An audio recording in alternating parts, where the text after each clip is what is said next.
गोष्ट खरी आहे की कुठल्याही निवडणुका आल्या की बरीच लोक आणि काही यंत्रणा ही जाणीवपूर्वक मला टार्गेट करण्याचा प्रयत्न करतात आणि आज एकाएकी पाडण्याचा प्रयत्न केला जातो.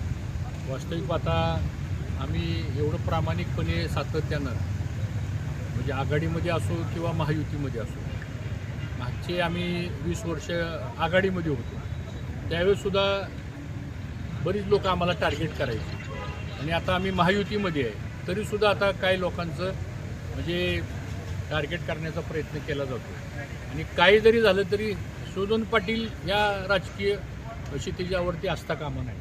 अशा काही लोकांची व्यूहरचना ही सातत्यानं होती आणि ह्या भावना आमचा तळागाळातला जो कार्यकर्ता आहे तो बोलून दाखवतोय.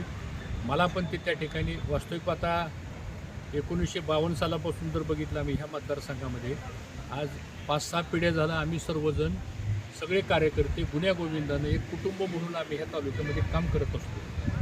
जी नाळ जोडले गेलेली आहे सगळ्या सामान्य माणसाची आणि जो काही विकासाचा जी काही गोडदोड झाली आणि इंदापूर तालुका हा महाराष्ट्रामध्ये एक नावारूपाला आला.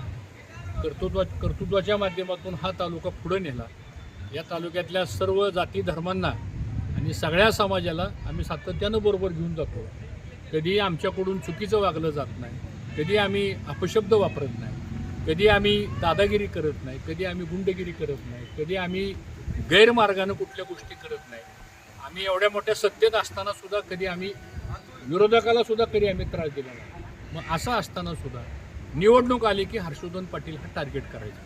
हे जे काही षडयंत्र आहे याबद्दल कार्यकर्त्यांच्यामध्ये एक तीव्र नाराजी आहे, त्या कार्यकर्त्यांच्यामध्ये एक असंतोष आहे आणि मला पण ते जाणवतं आहे. आता बघा मागच्या वेळेससुद्धा आम्ही आघाडीमध्ये होतो.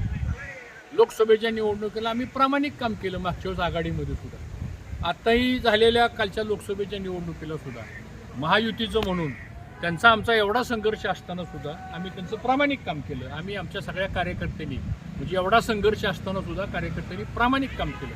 मग असं असताना आता वेळ आली हर्षवर्धन पाटलाला एकटं पाडायचं, वेळ आली हर्षवर्धन पाटलाच्या स्वाभिमानी कार्यकर्त्याला अडचणीत आणायचं, आता वेळ आलेले यांचं राजकारण संपवायचं, यांचं समाजकारण संपवायचं आणि अशा पद्धतीनं आता बरीचशी काही लोक ही आमच्या विरोधामध्ये कटकारस्थान करतायत. हे मी नाही सामान्य माणसं बोलतायत आणि ते अनुभवत आहे आम्हाला.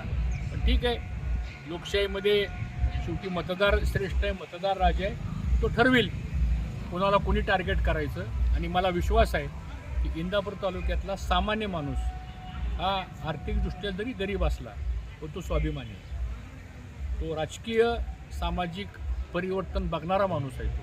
आणि म्हणून लोक ठरवतील कुणाला टार्गेट करायचं. पण आज तरी मात्र आम्हाला टार्गेट करण्याची प्रक्रिया एक मोठं षडयंत्र चाललेलं आहे. हे आम्हालाही जाणवतो, तो वासही आम्हाला येतो आहे. वेगवेगळ्या माध्यमातून माहिती आमच्यापर्यंत येते. मध्यंतरी तरी आमच्यावरच बंदी घालण्याचा प्रयत्न केला होता. आम्हाला गावागावात फिरून देणार नाही अशा प्रकारची पण काही वक्तव्य झाली होती. आता कदाचित तशा प्रकारची काही परत यंत्रणा वेगवेगळ्या माध्यमातून आमच्या बाबतीत घडते का काय असा प्रश्न निर्माण होतोय. मी तर त्याच वेळेस पत्रही दिलं होतं, ट्विटही केलं होतं की आम्हाला सुद्धा या राजकीय सामाजिक क्षेत्रामध्ये काम करताना भीती वाटते. असे काही घटना घडत आहेत आणि ती कदाचित पुन्हा आता टार्गेट केल्यामुळं काही घटना घडण्याची शक्यता सुद्धा नाकारता येईल.